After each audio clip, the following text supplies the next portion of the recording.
another exciting episode of the Andre the Beast Trading Show with Yolanda and Smith, the Dramatist. You know, I love to read, and I was reading this book, Peering Through the Pain, A Journey from Suppression into Liberation. And I had to reach out to the author of this particular book, and luckily she took the invitation to come in to the studio and focus on this book. And not only about the book, but the inspiring journey of coming from an Amish community, traveling miles away from something that she grew up in, a community, a village that she left, started her own journey, and she's here to share that story on the Andre the Beast Creighton Show. I'm happy to have in the studio the soon-to-be world-famous author, Miss Katie. Come on, Katie, welcome to the show. Thank you. Good morning. Thank you for having me, Andre and Yolanda. Okay. I'm Katie Miller. I'm author of Peering Through the Pain. And as you said, I grew up Amish in a small town called Charm in Ohio. Grew up Amish, lived there, went to 8th grade, joined the Amish church, became born again later, and then left and moved to Phoenix, Arizona, to a big city of just busyness and no green grass. So, but yeah, it's been quite a journey. So, Amish, that's big. We're in Indiana, Ohio, Right. Pennsylvania. We're in what was called the belt Right. of Amish community. Well, you say you was born in it, so is this generational Amish community that you're born in? Yes, my first ancestors came over from Switzerland actually in late 1800s, and I'm like the 9th generation. So they moved to Pennsylvania and then migrated west to Ohio. So what's it like being an Amish, growing up Amish? We hear stories. I see the horse and buggies. I hear the rumors. We can't have cars. We can't have lights. We can't have Electricity. What is it like? I didn't know any different, but we read a lot of books, so we were not completely isolated. And my mom had a fabric shop, so I was exposed to what we called, anybody that wasn't Amish was called English. Okay. So I was exposed to a lot of different people, not just my community, but there were probably some Amish people that were just exposed to their people. So I was always curious, why this, why that. I'm the middle child, so I would push. Yeah, you got the curiosity when you're the middle child, right? Yep. So you have a brother and sister? I have an older brother and a younger sister. How do they feel? What was it like with them? Did you guys ever sit around and see, you had interactions with individuals that came and bought your products, goods and services, and I'm pretty sure some of us are able to come into the community and trade or buy goods and services. Were there ever any questions among the siblings?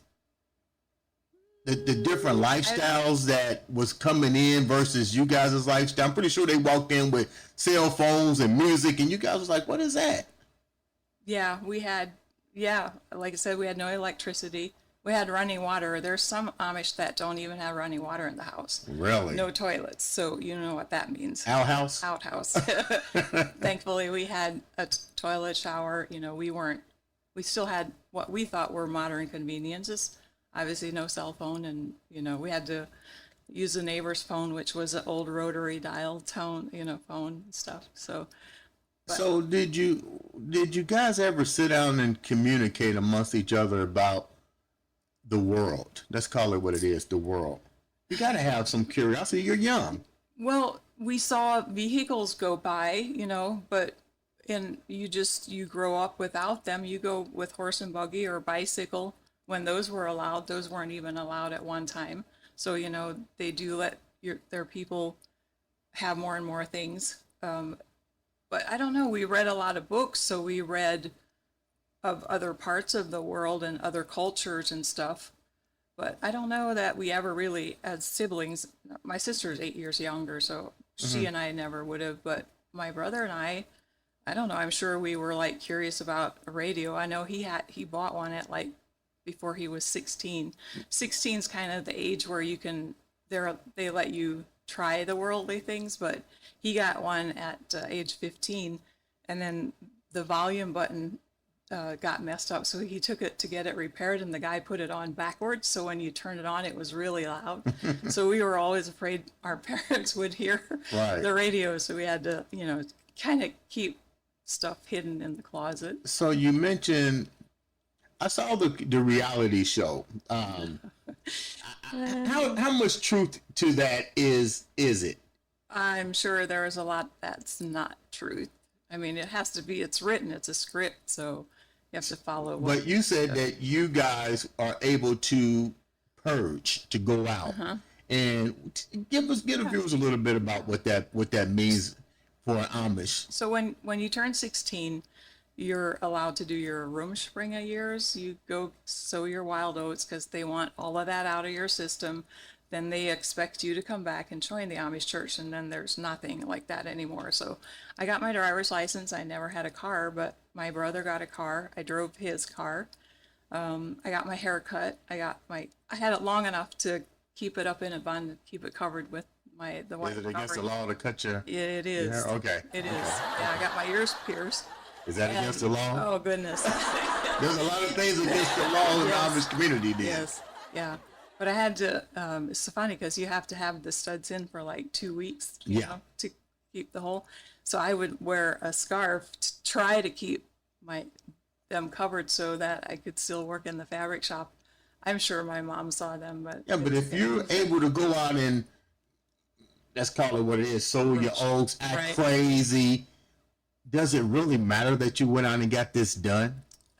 Well, I was always, like I said, pushing the boundaries and Okay. challenging everybody. So I was the rebel kind of Okay. yeah, I wore jeans and went to movies and, got drunk, and thankfully I didn't get into drugs, which is unfortunately among the Amish kids too, or was back in the day. So you go out and what did you learn when you did this? What was the difference? And all of a sudden you're out and you're being wild. You see in the world.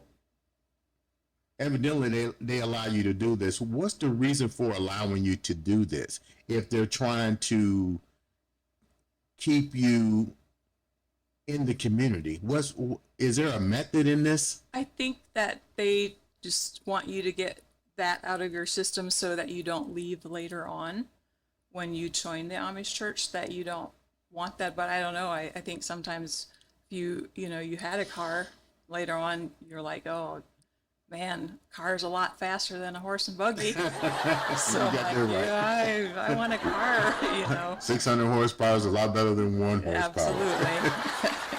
So which direction did you take? What did you learn when you went out for that trial run at 16 years old? Well, I liked all the modern conveniences. I liked the movies, and I liked my haircut. I liked wearing jeans. Really? Yeah. But then I met my husband-to-be at a bar, and he had a car. And then we talked about whether we wanted to just leave at that point and not go back. But he was from, there's 7 kids in his family. He was the middle child as well.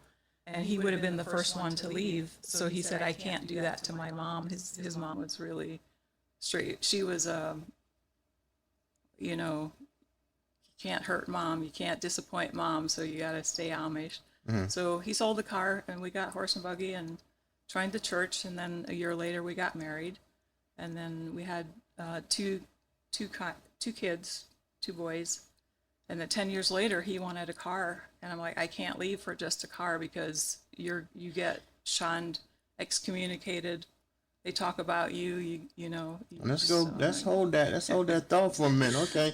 So you're going to church, and all of a sudden, you want to change your life, and they go, we're gonna talk about you.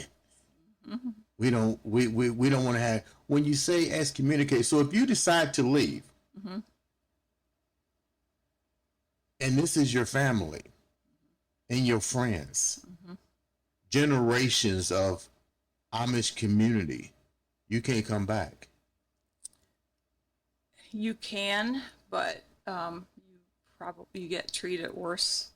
Almost, you get you're kind of like an outcast when you come back. When you leave, and you can't make it in the world because most of them have an eighth grade education. So, what are you supposed to do except just manual labor somewhere? You don't have a mechanic. You work on the farm or you work in the wood shop. So you have to make sure that you can support your family. And you're a female, so you're not working in the wood shop. No, I'm You're not. not a mechanic. You're not. What is your job when you're a female in the Amish You're community? a housewife.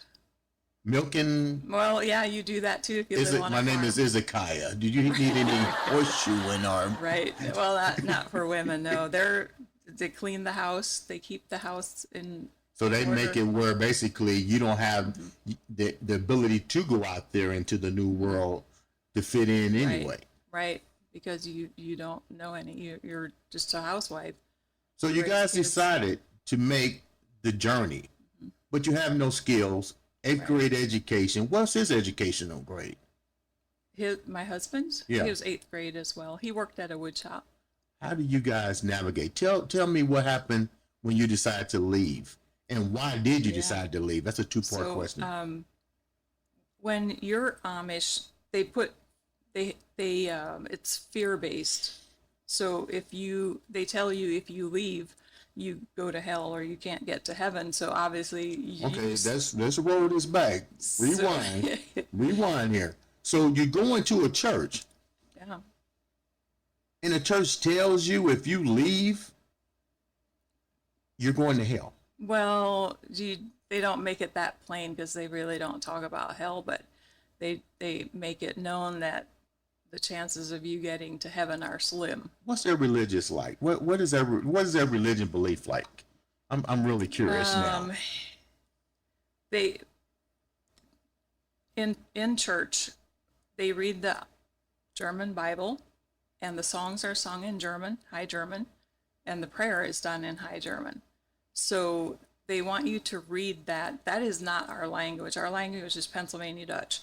So we had to be taught High German in school so that we were able to read and understand. And then they want you to read that Bible. Well, if you don't understand that Bible, well, you're just you don't know what's going on. So there's they another don't Bible that want- you guys read besides They the don't. King James Version? Well, no, it's King James, but it's in German. Okay. They don't want you to read the English Bible because then you would understand and you might leave the faith because you might get led astray. But the Bible is the truth and the way and the light. God is, so they don't want you to do that because they believe in God, but in a God, but he's a fear-based God, like a Explain. controlling God, like you can do this, that, and that, but you can't do this, the other, or the other. You can't have a car, you can't have electricity, because the harder you work here on earth, the greater your reward in heaven. That's work-based faith. So if I work hard here to get a car, I'm not doing it right. I need to basically milk cows, build my house from the ground, from scratch, yeah. not enjoy the convenience of evolution. And if I do, then I'm going to hell. No, you're going to heaven because you had it hard here on earth. Oh, I'm going to heaven if I have it Right, hard here. right. Okay. So that's kind of where that comes from. But I got born again, and I saw the truth, and the truth set me free. And I knew that I didn't have to stay in that belief system, Right, okay. cult, whatever. I went to church one time after I was born again, and I was just like, wow, how can they? I wanted to go up and tell the preacher, you're lying. You're not speaking the truth, so. But So then after this happens, your eyes become open. You share this did you share all this information with your husband at the time? We started a Bible study, and I became born again through that. He didn't go to the Bible study every time, but he and my mom saw the difference, and they thought I was lost my mind. But they, you know, So then what happens? You find this new awakening, you're married, you got your kids. How were you when you decided to make this pilgrimage? Let's call it what it is, a pilgrimage. You're still what we might consider unskilled, unqualified, limited resources, and you want to make a journey somewhere else. How old were you, and what was the journey, and what was the reason for making the journey outside of the fact that you got a new awakening? right. So my mom, I worked at the fabric shop. My mom passed away in 2005, and she wanted my sister and I to keep running the fabric shop, and we were like, "Yep, nope, we grew up in it. We're done. We want to do what we want to do." So much for generational. It's still going. Okay. It's 58 years old. Okay. But I wanted to, well, yeah, like Ohio, what else is there to do besides be a nurse if you're a female and or a male? It doesn't matter, but there's not. Right. And I didn't know all the jobs out there. I just knew nursing. So I'm like, I got my GED at age 41. And that fall, I started college. I did 4 years of prereqs part-time while working at a nursing home, raising the kids. And I got into the nursing program. And then 2 weeks into the nursing program, I found out my husband had an affair.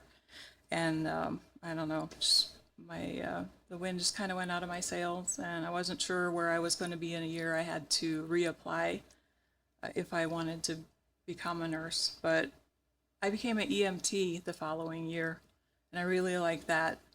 And then we took counseling, we tried, but I just felt like it was never resolved. He was into porn too, and I could never compete. I just, I don't know, it was just. So your self-worth just went completely bonkers. Yeah. How old were you when you decided to leave the Amish community? Had you left the Amish community yet? Yeah, we had left already. So where did you wind up going when you left the Amish community? Where was your So our destination? oldest son, my youngest son moved to Florida when he was 19, and then the oldest one moved to Phoenix, Arizona, out of college. And we decided to make a fresh start, so we sold the house, and my husband and I both moved to Phoenix, also. And Why Phoenix? You got 50 well, states. I know we were so over snow. No more snow. We're done shoveling. Okay. So, but I'm kind of over the heat now too. So I don't know. We'll see what the future holds. But So you wind up going to Arizona. What skills are you taking there now? You're in Arizona. You're still married, correct? yes, yeah. And I had no educate. Well, I had the college that I left behind, Right. no degree, and I looked around at different jobs, but they didn't pay a whole lot. So I'm like, I can't do that. So I went back and I found a phlebotomy class that was like 5 months. I have to do something quick. I can't be in school Well, forever if at you this can't do age. nothing, do phlebotomy. Nothing Right. wrong with taking a little Right. blood out of somebody's arm. So I became a phlebotomist, and then they had medical lab assistant classes. So I took that, and I interned at a lab where they did drug testing for the Department of Child Safety. And in that time frame, my supervisor said, "Hey, you only need 60 credit hours to get an associate." I'm like, "Oh, I wonder how many I have." And I had 56 credit hours sitting there from all my Go nursing. for the rest of them. Right. So I did. Yeah, I did. I got my Associate of Science. Congratulations. Thank you. Now, I was reading the book, and there was a lot of trauma in this book towards the transformation, abuse in the relationship. Tell me a little bit about that and how you overcame that. What was the signs and so forth? How did you navigate? You first of all, are you excommunicated from your family back home? So you really don't have a support system back home as well.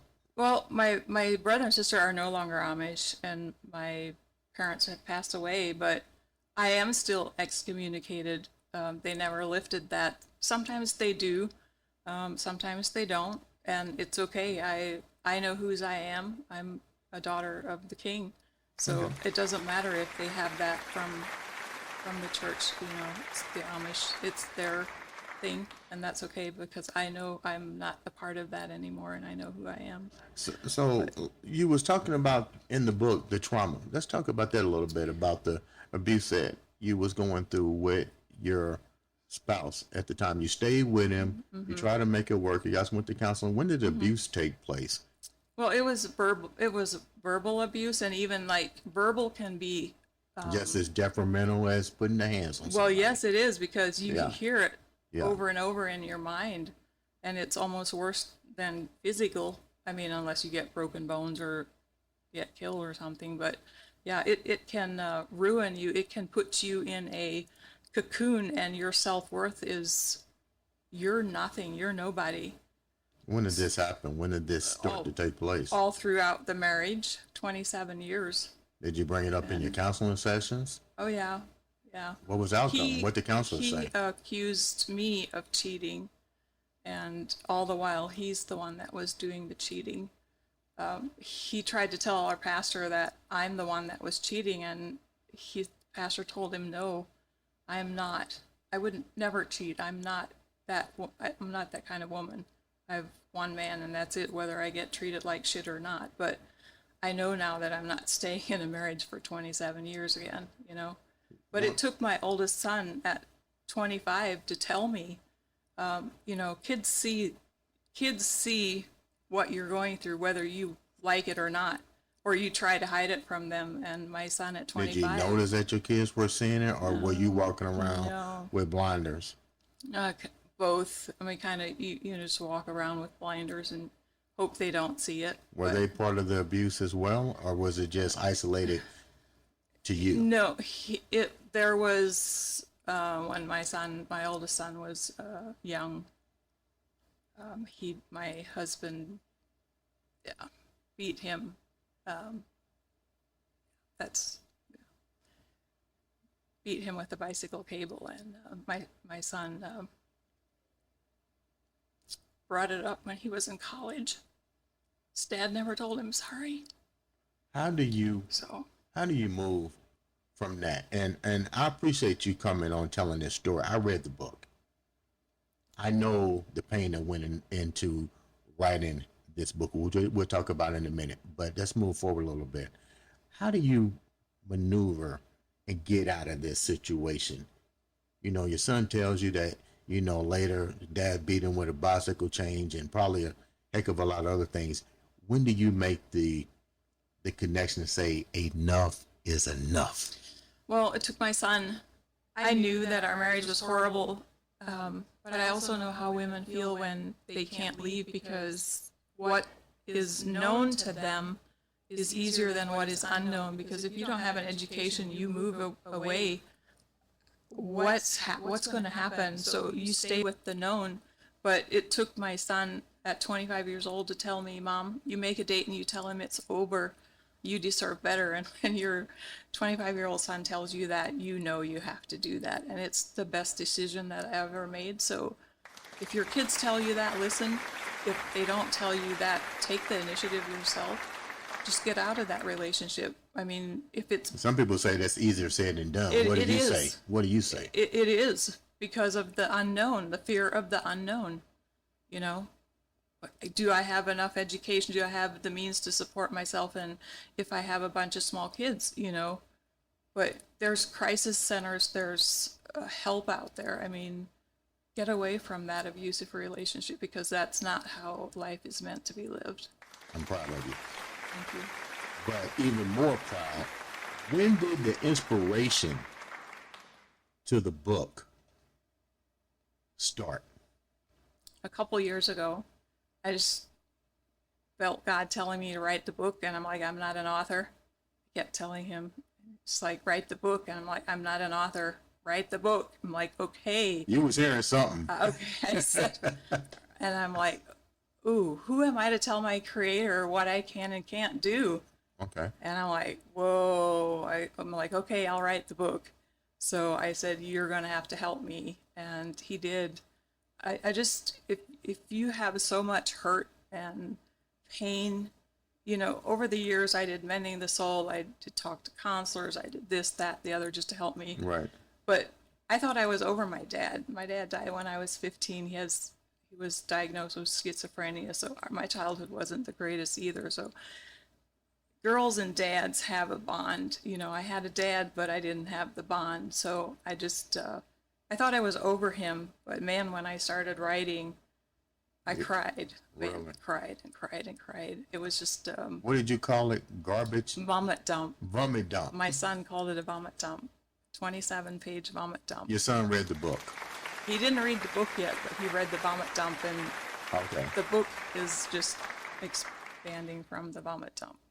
What was the main part of the book? You mentioned before we started the show, we communicated, and I read the book. There's a lot of suffering in this book. Was there a moment in writing this that you said, I can't do it? Because you in the first couple of pages, you talk about your dad. You had to take a break. You probably was like, you know what, this is too much pain. Not really. It felt good. There was a release. It was just a release of all the gunk that was in my life. What's the most impactful part of the journey in this book for you? I think moving here, getting the divorce, and learning who I was. I didn't know who I was. I had no clue. But I've done some amazing things. I've gone skydiving 3 times. I've hot air ballooned. I've whitewater rafted twice. Adventure has my name written all over it. And I love who I have become. When you look at this book, A Journey from Suppression to Liberation, you definitely are speaking about the liberation part of your journey. What's in store for Katie Miller next? What's the journey? What's the end game here? There is going to be another book. I am motivational speaking. Okay. To help women know that there is hope and healing from bondage. How can the viewers reach out to you? How can they get this book? The book is on Amazon, and my website is peeringthroughthepain.com. My Instagram is Peering Through the Pain by Katie Miller, and then I have an email, ktmillerbooks@gmail.com. Leave the viewers with an inspirational quote that only Katie Miller can say. Never give up. Never, ever give up. Live life to the fullest, because life is short. Ladies and gentlemen, this has been another exciting episode of the Andre the Beast Creighton Show.